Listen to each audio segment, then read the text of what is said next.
శ్రీమాత్రే నమ. జయ గురు దత్తాత్రేయ నమ. ఈ వీడియోలో మనం తులారాశి వారు జీవితంలో అదృష్టవంతులుగా మారాలంటే ఏ నియమాలు పాటించాలి, ఏ జాగ్రత్తలు తీసుకోవాలి అన్న విషయాన్ని మనం ఈ వీడియోలో పరిశీలించే ప్రయత్నం చేద్దాం. తులారాశి చాలా నిజాయితీగా అదృష్టవంతులుగా ఉండే రాశి. వీళ్ళు జన్మతానే అదృష్టవంతులుగా భావించవచ్చు. సో అలాగే వీళ్ళకి చాలా మొగమాటస్తులై ఉంటారు జీవితంలో. ఎవరు ఏది అడిగినా కూడా కాదనలేకపోతుంటారు. సో ఆ కారణం వల్ల ఏంటంటే వీళ్ళు చాలా సందర్భాల్లో వీళ్ళ అవసరానికి సరైనటువంటి సహకారం లేకపోవడం వల్ల ఇబ్బంది పడుతూ ఉంటారు. అయితే వీళ్ళ అవసరానికి వీళ్ళు ఎవరిని కూడా ఏమీ అడగలేకపోతుంటారు. ఉన్నదానితోనే అడ్జస్ట్ అయ్యే మనస్తత్వం సాధారణంగా ఈ రాశి వారికి ఎక్కువగా ఉండడం జరుగుతూ ఉంటుంది. అంటే ఈ రాశికి శుక్రుడు రాశ్యాధిపతి. శుక్రుడు యొక్క అధిదేవత లక్ష్మీదేవి. సో ఈ కారణం వల్ల ఏంటంటే ఈ రాశివారు సహజంగా కొద్దిగా ఆర్థిక స్థితి బాగా ఉన్నటువంటి కుటుంబంలో జన్మించడం, అనూహ్యంగా వీళ్ళు జన్మించిన తర్వాత ఆ కుటుంబానికి కలిసి రావడం వల్ల వీళ్ళ బాల్యం అంతా కూడా చాలా వరకు చాలా గారాభంగా ఆనందంగా నడుస్తూ ఉంటుంది. అంటే మనీ విలువ తెలియకుండా కామన్గా పెరగడం వల్ల ఏంటంటే వీళ్ళకి జీవితంలో మనీ సేవింగ్స్ అంటే పొదుపు చేసుకోవడం అన్నది సాధ్యమైనంత వరకు తక్కువగా ఉంటుంటుంది. అంటే అవకాశంగా కావాల్సినప్పుడు వస్తూ ఉంటుంది. అవసరానికి వచ్చినప్పుడు అంత అవసరం వీళ్ళకి రాకపోవడం వల్ల ఇంచుమించుగా వీళ్ళ బాల్య దశ అంతా కూడా ఈ విధమైనటువంటి హ్యాపీగా నడుస్తూ ఉంటుంది. కారణం మనం పరిశీలిస్తే ఒకసారి చిత్తా నక్షత్రం 3-4 పాదాలు. ఈ నక్షత్రంలో జన్మించిన వారికి కుజదశతో స్టార్ట్ అయ్యి దాని తర్వాత వచ్చే రాహు మహాదశ. ఇంచుమించుగా 18 సంవత్సరాలు ఈ రాహు మహాదశ అంతా కూడా వీళ్ళకి ఈ విధంగా జరగడం వల్ల కొంతమందికి చిన్నతనంలోనే గొప్ప అనుభూతులు కూడా వస్తుంటాయి. కాబట్టి కొంతమంది మరి వాళ్ళు తొందరగానే డబ్బు సంపాదించాలనే ప్రయత్నంలో కొంతమంది పక్కదారి పట్టడం కూడా జరుగుతూ ఉంటుంది. మరి కొంతమంది అయితే జాగ్రత్తగా మరి ఈ రాహు దశలో దాని తర్వాత ఇమీడియట్గా గురు మహాదశ వస్తుంది. అంటే ఎప్పటికీ సాధారణంగా 20 సంవత్సరాలు దాటినంటే గురుదశ రావడం వల్ల ఆటోమేటిక్గా సెటిల్ అయిపోవడం జరుగుతూ ఉంటుంది.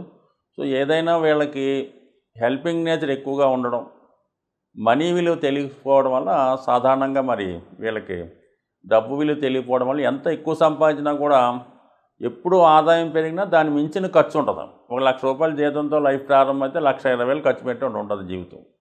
సో ఈ విధంగా ఉండడం వల్ల వీళ్ళ ఆదాయంతో పాటు సాధారణంగా ఈ అప్పులు లాంటివి కూడా పెరుగుతూ ఉంటాయి అన్నమాట.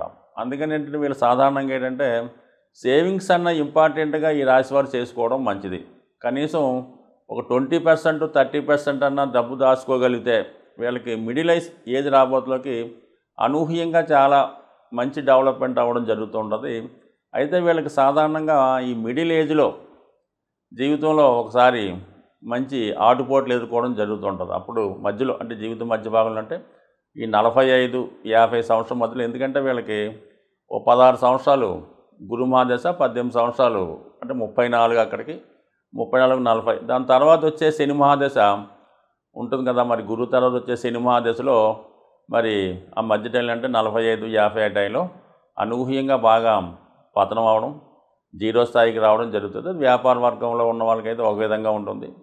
ఉద్యోగస్తులకైనా తప్పనిసరి పరిస్థితుల్లో అప్పుడున్నటువంటి స్థితిని బట్టి ఏదో విధంగా ఒక అనూహ్యమైనటువంటి పెను తుఫాను ఎదుర్కోవడం వల్ల జీవితంలో స్ట్రగుల్ పడడం జరుగుతూ ఉంటుంది. అంటే ఈ నక్షత్రం రాశిలో ఉన్నటువంటి నక్షత్రం ఈ స్వాతి నక్షత్రం కూడా దీనికి రాహు అధిదేవత అవ్వడం వల్ల ఖచ్చితంగా జీవితంలో ఒక జర్క్ ఇవ్వడం జరుగుతూ ఉంటుంది అన్నమాట. ఒక స్ట్రోక్ ఇచ్చిన తర్వాత మళ్ళీ జీవితంలో సరిదిద్దుకొని మళ్ళీ ఉన్నత స్థాయికి రావడం జరుగుతూ ఉంటుంది. కాబట్టి ఈ మిడిల్ ఏజ్లో వచ్చినటువంటి పెను తుఫాన్ అంటే ఇంచుమించుగా 40-45 అనుకుందాం, పోనీ 50 అటు ఇటులో మరి అది దాటగలిగితే దాని తర్వాత చాలా అదృష్టమైనటువంటి జీవితం రావడం జరుగుతూ ఉంటుంది. సో వీళ్ళు జీవితంలో అన్ని సౌకర్యాలు అనుభవిస్తారు. ఒకవేళ ఒక వాహనం ఉన్నా, ఒక గృహం ఉన్నా అది అందరికీ కూడా చాలా డిఫరెంట్గా ఉంటుంది. ఎవరికి లేని విధంగా అత్యంత ఖరీదైనవిగా ఉండడం జరుగుతూ ఉంటుంది. సో ఈ విధంగా సాధారణంగా వీళ్ళు ఒకే వృత్తి కంటిన్యూ అవ్వదు. జీవితంలో ఒక వృత్తిలో స్టార్ట్ చేసి అనూహ్యంగా అది రాజకీయ రంగంలోకి కానీ సేవా రంగంలోకి వెళ్తూ ఉంటారు. బట్ ఏదైనా వీళ్ళు జీవితంలో ఎక్కువ చేయవలసింది వీళ్ళ సేవింగ్స్ ఎక్కువ పొదుపు చేసుకోవడం మంచిది. దాని తర్వాత ఏంటంటే మరి వివాహ విషయంలో కొంతవరకు వివాహం తర్వాత ఎక్కువ అభివృద్ధి రావడం చాలామందిలో కనబడుతుంటుంది. అయితే చాలామందిలో వివాహ జీవితంలో కొంత ఇబ్బందులు రావడం కూడా జరుగుతుంటాయి. అంటే వీళ్ళకి సప్తమ స్థానాధిపతి కుజుడు, మరి రెండో స్థానానికి కూడా కుజుడు, ఈ రెండు కూడా మారక స్థానాలు అవటం వల్ల మరి వివాహం తర్వాత కొంతమందికి కొన్ని ఆటుపోట్లు ఎదుర్కోవడం జరుగుతూ ఉంటుంది. అది మరి కొంతమంది విషయంలో కలిసి రావడం కూడా జరుగుతుంటుంది. ఎందుకంటే ఇది ఒక విధమైన గొప్ప కాంబినేషన్ అన్నమాట. ఈ కుజ శుక్రులు ఎవరి జీవితంలో కలిసి ఉంటారో వాళ్ళు ఖచ్చితంగా ఈ వివాహపరమైనటువంటి సమస్యలు, ఇష్టమైన వారిని ప్రేమించిన వారిని వివాహం చేసుకోలేకపోవడం, తప్పనిసరి పరిస్థితుల్లో వేరే వారిని తీసుకొని జీవితాన్ని లీడ్ చేయవలసి రావడం, ఇవన్నీ కూడా మిగతా జాతకాన్ని బట్టి మరి నవాంశను బట్టి రకరకాలుగా ఆధారపడి ఉంటాయి. కానీ కామన్గా మాత్రం కొన్ని విషయాల్లో మాత్రం వివాహ జీవితం కొంతమందికి ఇబ్బందికరంగాను, కొంతమందికి చాలా ఆనందదాయకంగాను, ఇది కామన్ పాయింట్ అయినప్పుడు కూడా అది కొన్ని బ్యాలెన్స్గా అవుతుంటాయన్నమాట. సో ఈ రాశివారు ఎక్కువగా లక్ష్మీ అమ్మవారిని పూజించుకోవాలి. శుక్రుడు అధిదేవత అవడం వల్ల లక్ష్మీ అమ్మవారిని పూజించుకోవాలి. శ్రీ సూక్తం, కనకదార స్తోత్రం, లక్ష్మీ స్తోత్రం ఇంపార్టెంట్గా చదువుకోవాలి. ఇంకొక ముఖ్యమైన విషయం ఏంటంటే ఇదే రాశిలో రవి నీచపడుతుంటాడు. ఈ రవి నీచపడడం వల్ల ఏంటి వీళ్ళకి మనసులో ఆంతర్గతంగా ఇన్ఫీరియారిటీ కాంప్లెక్స్ ఉంటుంది. అది ఎవరిని కొంత గమ్ముని పెద్దవాడిని కలుసుకోలేకపోవడం, మనసులో ఉన్న మాట చెప్పలేకపోవడం జరుగుతూ ఉంటుంది.